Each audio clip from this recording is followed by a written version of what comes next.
director, I am a father, so that's a role that I'm in. I am a senior manager at some place, so that's a role I'm in, right? I may be volunteering for some cause and I have a role there, right? I may be, in my whole family, I may be the, only guy if they're all females in the family, so I have a role there. Yeah. So.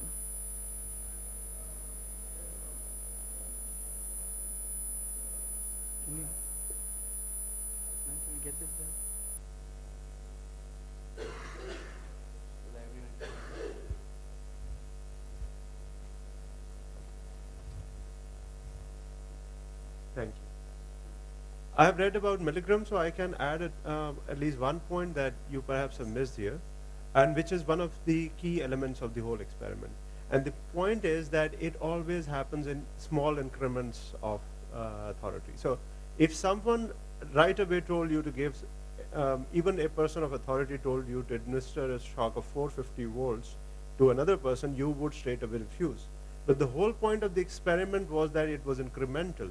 So it started from like a naive thing or a very small 15 volts kind of a thing, which you would not even feel. But the whole point of the experiment, or like one of the important bits of the experiment, was that it was incremental.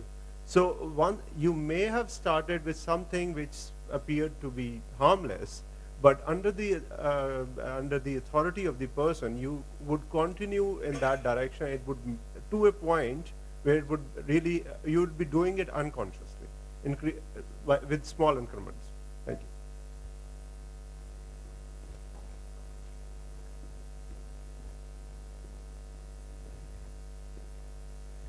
Thank you for that. I think that's a key point, and yes, you're right. So very simply, if we apply that to our own situation, if we start with something very small, and if we go back to our breaking the signal example, it will always start with breaking the signal at 3 a.m. and end up at doing it in the middle of the day. So gradually you will come from a certain point and you graduate up to a point where you are able to do more bad things, and it always starts with the small things. I totally agree with that point. All right, so we were talking about role, and I was saying that we have multiple roles that we have to follow. Now what happens is roles come with expectations. So if you have a role, there are some expectations from you. And those expectations are what create the role pressure, usually self-imposed pressure. Secondly, roles means frames. When you are in a certain role, you have to view the world in a certain frame. You can't see beyond it. That's where the role pressure gets created. For the role pressure, what happens is that it changes people's and their thoughts. We have a very interesting study that I would like to share, and some of you who might have interest might have heard about it. Philip Zimbardo is a scientist. 1970s में उन्होंने एक experiment किया था. It was called the Stanford prison experiment. I don't know if anyone has heard about this. It's a very interesting experiment, and again a shocking result of this experiment. What happened is that he picked up people from again they were students in a university at Stanford, and he put half of them as guards and half of them as prisoners, and the basement in the Stanford University, a basement, was converted into a prison. ठीक है ना, American jail की तरह उन्होंने उसको convert किया था. आधे लोगों से कहा जी आप जो है वो जेलर हैं, आपने ख्याल रखना है कि कैदी का, और जो बाकी थे उनको कैदी बनाया था. The original time frame for this experiment was 15 days. So they had told people that a policeman will come, he'll take you from your home if you're a prisoner, and you'll be put into prison, and after 15 days you can go home. And they were offered a good amount for that. What happened was that after 6 days, they had to cut the experiment short. Why? Because the prisoners वो depression में चले गए थे, severe depression में, and the guards had started assaulting people. Now what happened? Let's take a look at the video and we'll talk more about it. I'm Philip Zimbardo. I'm a former professor of psychology at Stanford University. And 40 years ago, this week, I started the Stanford Prison Experiment. It set out to demonstrate in a very dramatic way the power of situations and of systems to overwhelm even good people.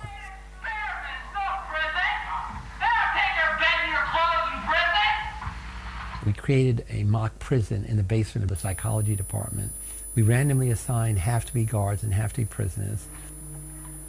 Once you put a uniform on and are given a job to keep these people in line, you really become that person. Once you put on that khaki uniform, you put on the glasses, you take the nightstick. Well, I'm Dave Eshelman, and 40 years ago I was a guard in the Stanford prison experiment. I decided that I was going to force something to happen. It was a prison to me. It still is a prison to me. I don't look on it as an experiment or a simulation. It was just a prison that was run by psychologists instead of run by the state. My name's Clay Ramsey. At the time of the experiment, I was a prisoner, and my number was 416. 416, and I want you to walk over here like Frankenstein and say that you love 2093. Each day, the level of psychological abuse increased. Dehumanization, hassle. I started inventing my own, what I call it, daily humiliations. You smile 293. You get down here and do 10 push-ups. I acted in a sadistic way, and I did so deliberately. I decided that this wasn't worth it, and the sleep deprivation was a big part of that. Everybody out. All right, come on. Up. Well, gentlemen, here it is time for count. So I just didn't eat, and I thought that might create a ruckus inside this thing, and it did. And so then I was put into solitary confinement, which was the janitor's closet. Get in there. We see here what happened in the Stanford prison experiment. हुआ ये कि guard से कहा गया कि you are a guard. They were given uniforms and they were given dark glasses. होता ये कि आपकी बॉडी का जो पार्ट सबसे ज़्यादा आपको जल्दी बिट्रे करता है वो आपकी आँखें होती हैं. They betray you the fastest. Usually लोग इस तरह से पहचानते हैं कि ये झूठ बोल रहा है, सच बोल रहा है. And so to cover those, they were given dark glasses. ताकि अगर वो पहले दिन खौफज़दा भी हैं तो प्रिजनर को ये नहीं पता चलेगा, प्रिजनर गार्ड से डरे. So उन्होंने गार्ड से कहा, you are a guard, you have an 8-hour or 12-hour shift, and these prisoners are your prisoners. You have to make sure they stay here. You have to call them by their numbers. ये भी एक खास तौर पर experiment का part था कि लोगों को नाम से नहीं बुलाना है, नंबर से बुलाना है. 3 दिन बाद what happened was that people started forgetting their names, and when they were asked who are you, they would respond by their number instead of their names. So prisoners उस रोल में इस हद तक चले गए कि they thought they were in the prison forever, and similarly the guards इस level तक चले गए कि they started to assault and hit those guards. हालांकि इस experiment का एक rule ये था that no one will be allowed to hit anyone. And on the 3rd day, Philip Zimbardo से कहा गया कि you should stop the experiment. Someone in his team asked him, and he said that no, I don't think ये एक दफ़ा की बात है, it fix हो जाएगा. But 3 दिन मज़ीद गुजरने के बाद he had to eventually cut short, and people had to be put in therapy. 6 दिन के अंदर normal people जिनको नहीं पता कि guard एक prison guard क्या करता है और कैसे act करता है, they were so much into the role that they started acting like this. And similarly, the prisoners thought we were prisoners for life. They forgot their names. They only thought about their numbers. It goes to show how roles affect us. And for those who are interested in the whole story, there's been a whole movie made out of it. I think last year release हुई थी, I think 2015 में. And you guys can take a look at the movie. It's actually worth watching. And अगर आपको याद हो, Iraq के अंदर Abu ghraib prison की कुछ pictures आई थी पिछले सालों में. And a lot of them, people were able to connect this behavior to that. कि लोग जब authority में और certain role में आते हैं, तो किस तरीके से act करते हैं. Now we're just moving towards the conclusion of our session for today because we have last 10-12 minutes. So we're just gonna try and wrap it up. This is what we are saying again and again. Before any event, we predict that we should be behaving ethically, therefore I will. But when the situation comes, when the decision time comes, ethical fading occurs. And after the decision, we go back to, I should have behaved ethically, therefore I did. So we justify our actions which were unethical, and then we make them more ethical by justifying it. So how does ethical fading occur? होता क्या है? What is the concept behind it? How does it lead to ethical blindness?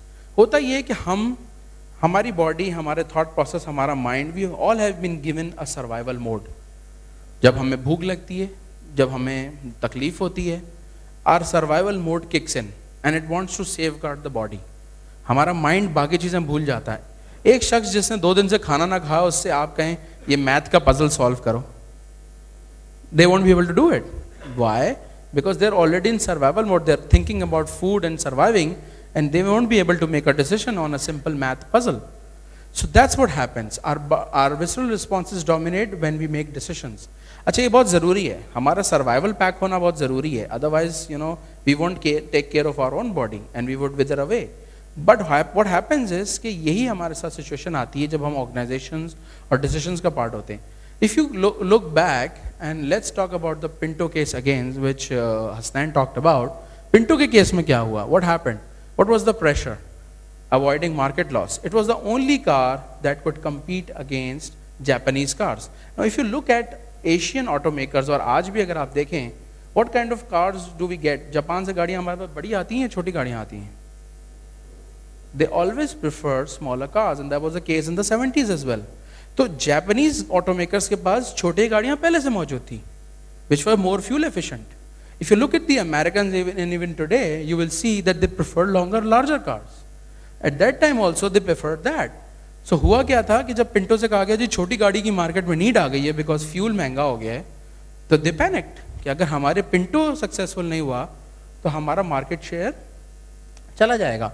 So avoiding the loss, ठीक है, and then getting a big bonus, of course, because they were able to do a good job, and then looking good within the company. So ये भी इनका survival instinct आ गया था. जो ethical considerations थे, they faded away. So what happens is कि हमारे dominant thoughts होते हैं कि जी we need to maintain this, we need to maintain our market share, we need to earn profits, we need to save our business, we need to survive. If we didn't survive, we are gone. This is how it happens. So what happens in organizations is that there is always, blinded by two things. Britannica encyclopedia का नाम किस किसने सुना है? Britannica, all of us, right? Do you guys know when it started publishing? Anyone? 1768. Do you know if it's still being published? Yeah, they stopped publishing the books, the encyclopedia. When did they do that? Do you know? 2012. Okay. So they were in operation from 1768 to 2012. But क्या हुआ? अचानक से वो product क्यों गायब हो गया? Why? Wikipedia. What did Wikipedia do? उसने उसको destroy कर दिया. Something that was in operation for more than 200 years suddenly vanished. Why? Because that organization did not realize that we are, far behind. They were blinded by success. अब तक वो चल रहा था. Britannica was the standard. दुनिया में standard था वो. अगर किसी को कुछ देखना है, go look at the Britannica encyclopedia. So they thought, okay, we are successful. We are doing it the right way. This is the right way. And suddenly Wikipedia told them, sorry, you're out of business. No more. So organizations जो blind होती हैं, they are always blinded by success. That's one reason. The other one is routines, SOPs, things that you follow on a daily basis. ऐसा था, ऐसा किया था, दोबारा आएगा, ऐसा ही करेंगे. The routine is there, let's go ahead and do it. So these are the two reasons where organizations are blinded. Now we're just going to wrap it all up, and I'd ask Hasnain to give a conclusion to the situation, and we can then close the session. So the whole point is, were you even aware of your own decisions? Earlier, when we talked about the conscious decisions, now we talked about the unconscious decisions that we make. How unconscious at times we are and to the situations. हमारी जो, even if we talk about organizational controls or the design of the controls, we normally take into account, assume that people are conscious. People who are conscious, who are around, we design controls for them. But at many of our times, we take unconscious decisions. And the power of those contexts that has actually point यहाँ पे ये है कि the first step is, now somebody might say कि यार अब हम करें क्या, मतलब we are unconscious, we don't even know that we are not conscious, so अब करें क्या? It's not about that. It's about understanding when to take system 1 thinking and system 2 thinking. We were not able to adequately cover, because I must admit here that this entire concept is so profound and so rich. There are so number of biases, confirmatory biases, self-servicing biases, we have authority bias, pressure bias, peer bias, so many biases. We're not able to cover that. And the point is, if you just list down all those biases, you would just say that I know it. And this is the whole point of it.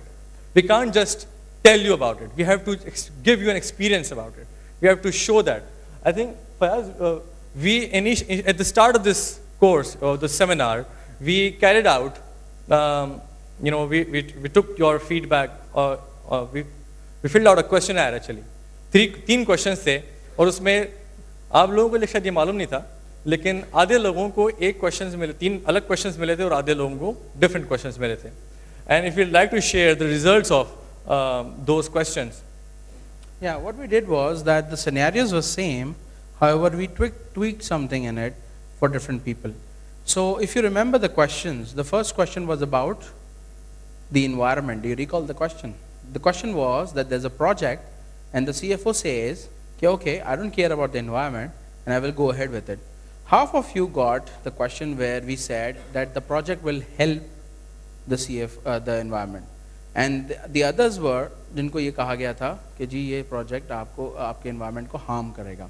And then we asked you कि आपके ख्याल से वो कितना ethical या unethical था CFO.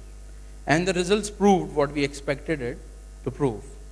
Results ने prove किया कि जब हमने कहा कि वो harm करेगा environment, तो लोगों ने कहा कि CFO ज़्यादा unethical है. और जब हमने कहा कि वो environment को फ़ायदा देगा, तो लोगों ने कहा नहीं, वो कम unethical है. However, in this situation, in both cases, the CFO said, I do not care about the environment. हमने outcome की basis पे